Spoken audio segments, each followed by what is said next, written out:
Hello and welcome back to Bourbon Barrel Talk. I'm your host, Scott Minton. Today we're back in the Brock Bourbon Bar, and we're gonna do a little new riff. New riff, yes. New riff. We got Nick. You dropped by the gift shop, and they have one of the little distillery releases on the 375s. That's the 100% malted rye, and it's 10 years old, right? 10 years. It is part of their distillery experimental series that they put out every now and then. Experimental.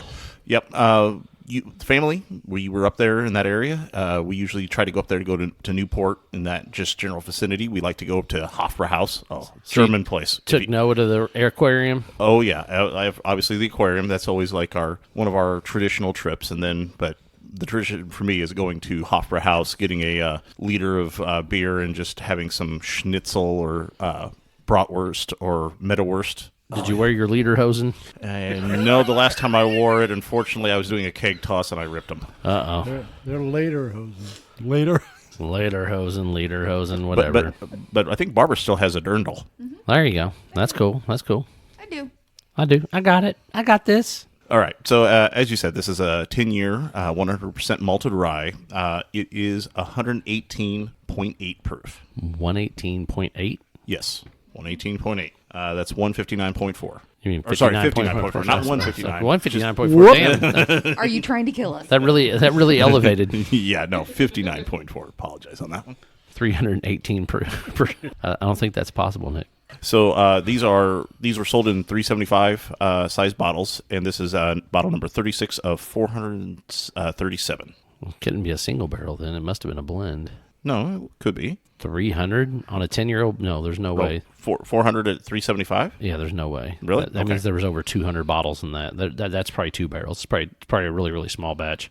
Yep, that's probably is. It doesn't say single barrel on it, right. So that's possible. Yeah, I'm assuming it's probably 2 or 3 barrels. I mean, you got to figure on a 10-year-old distillate, you're going to get 120 to 140 bottles out of a barrel. Not very many people times we've come across the 100% malted rye. We've come across that, 99.5. And haven't you done? And your recent favorites have been the 51.49. The 51.49s, yeah. I really enjoy the 51.49s. Now that's 51% rye, 49% malted barley. So I love those. The 51.49s that a lot of people are now coming out with are the 51% corn, 49% corn. I mean, 51% rye, 49% corn, which I'm not quite as big a fan of. Is it just trying to soften the rye, I guess? Yeah, I think that's probably part of it. I think also, too, is that they want to give it a little sweetness, more sweetness, a lot of corn, a lot of sweetness.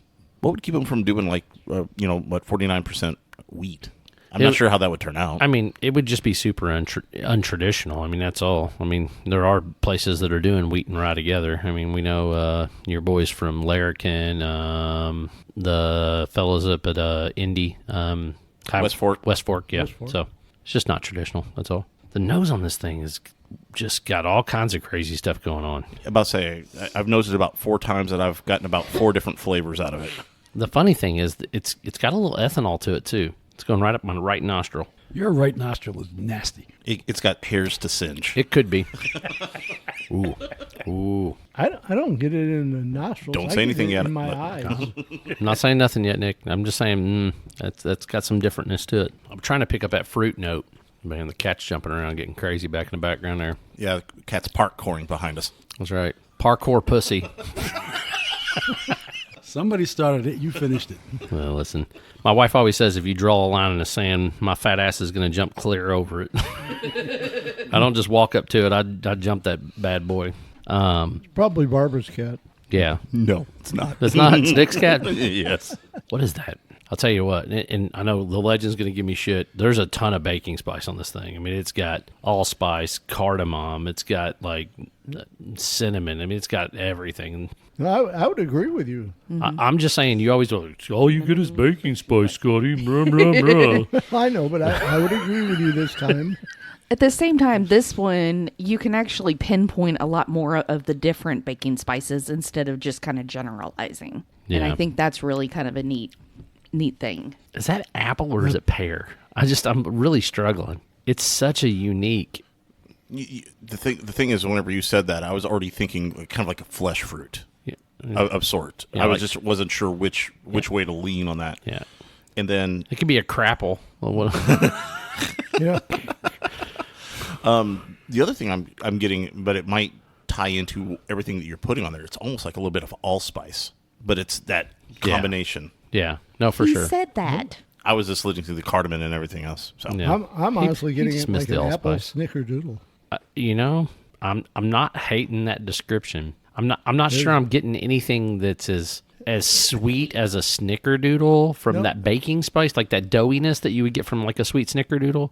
But if you get like a green apple or No, that's what I'm granny saying. apple, Yeah, whatever that is. yeah, I definitely get that. And like I said, I couldn't decipher myself personally, and I'm on my third pull. Like it's almost like it's what's the pear that's a little bit got more structure to it? It's the Bosch, I think. Because the Bartlett's the one that's real soft, right? Mm-hmm. So to me, it's almost like a Bosch pear. Like it's like that it's almost like an apple, but it's got a little bit more of that fleshy texture, I guess, is on the mouthfeel, and it's kind of coming off more of like pear to me at least. But I understand where you're coming from, Legend. It's 100% like in that space, like. Well, that's why I said green apple as opposed to. No, that's fair. Yeah, and I think on top of that, it's almost not necessarily like an unripe green, but just barely ripe, like an apple pie. Like if you have a single apple tree in your backyard and you cut it just maybe a day or two early and put it in that apple pie where that kind of was a little tart, but it kind of overpowers by the different baking spices. Like I can get behind that. Who does that?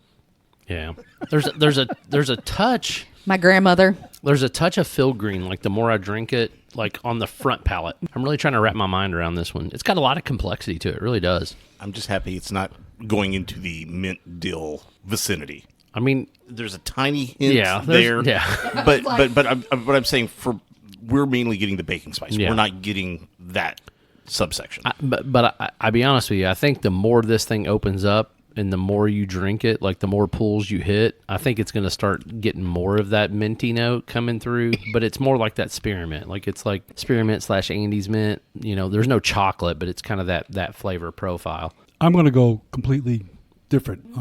I get the spice, but I also get what I'm going to describe as a malted milk ball, Well, yeah. I mean But- that's that heavy malt. But go ahead. but without the chocolate. Yeah. I don't get. Oh, absolutely. I don't get as much fruit.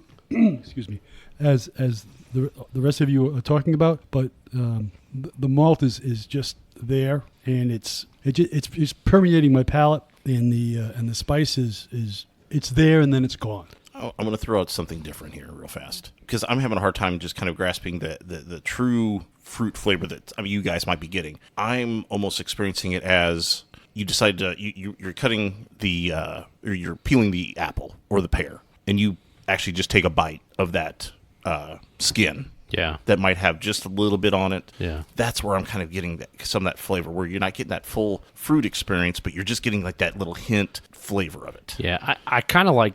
I understand where you're coming from there, but I almost like Barbara's analogy a little bit more, which I can't believe I'm saying that, right? Like it's rare that me and Barbara are quasi agreeing on anything. Mind blown. I know, but it's kind of like that. It's just barely ripe, and almost like. And then I'm gonna spin that with what Steven was talking about earlier. It's almost like a stewed. Like if you took that pear and kind of like stewed it instead of like in a cookie or that. Okay, yeah. It's kind of that flavor profile is what I'm kind of thinking. But man, I tell you, just the baking spice is just everywhere on this thing. It harkens back to previous conversations when Barbara talked about her grandmother and My her- grandmother's her pies good and old things. apple pie. There you go. We hit the bingo card. We did. Let's drop it all Not in there. completely. To each their own. But Dan, I also agree with what you're saying. Like there's just a lot of that malt flavor profile coming through, and it's definitely like. And I think the best part about that is it's coating. Yeah. Yes, It's like a Yes. nice chew and a coat to Yep. that malty flavor that's Exactly. coming through. I don't know. I'm a fan. Definitely different. Different, but not in a bad way. Right. Correct. I've had new Riff Ryes that I like better, but this is good. That's the one thing about New Riff. Like to me, their bourbon's not bad. It's not something that I'm like it jumps out the window on me. There have been a few single barrels that have been exceptional, but when I typically go buy a New Riff bourbon, I'm like, it's okay. I'll use it as a mixer. I'll use it as something else, whatever. Their Ryes, on the other hand, though, like you go back and there's been 3 or 4 different, releases they've done that are Ryes that you're like, yeah, this is good stuff, right? Like, and I think if I remember correctly, their mash bill is typically the 91.9. I think it's 91% rye and then 9% malted barley. And and it might be 9% corn. I can't remember, but I think that's their original mash bill because they kind of quasi stole it from MGP. But that being said, I mean, this 100%. The malted rye makes such a massive difference from a texture and feel in the math. Is it 95.5? Are you sure? Yeah, I'm gonna. You doubt tech support? I don't doubt it, but I'm pretty sure that like their traditional ryes were 91.9s. But signature mash bill of 95% rye and 5% malted rye. So they just completely stole it from. Yep. Yeah, crazy. They weren't listening to you for sure. Listen, like I said, I maybe it's Rabbit Hole that was the 91.9. It could be.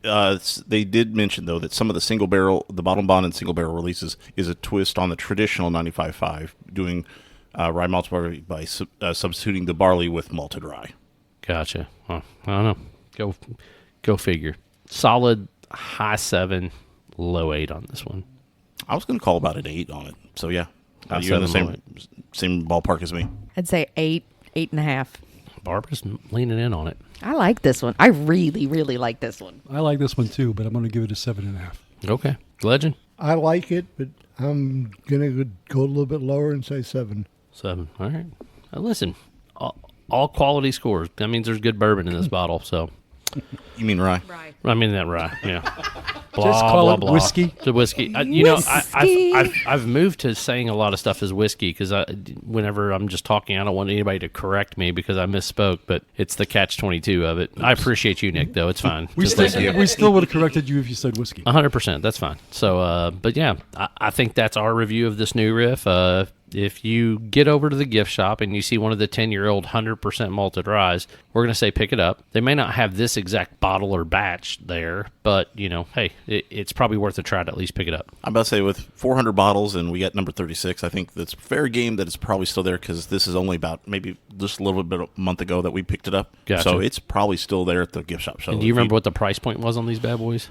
I want to say it was about $39 or $49.99. Gotcha. Okay, so not horrible. Yeah, Not no, horrible at all, it was no. pretty low. Yeah.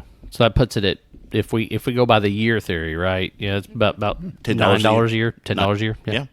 Not too bad. So, all right. Well, I think that's our episode of Bourbon Barrel Talk. If you want to find us, you can find us on Facebook, the Instagram, or the X. Make sure you hit the subscribe button. That way you get those episodes as soon as they drop on Sunday mornings at 6 a.m. If you have questions, email them to bourbonbarreltalk@gmail.com, or you can message us.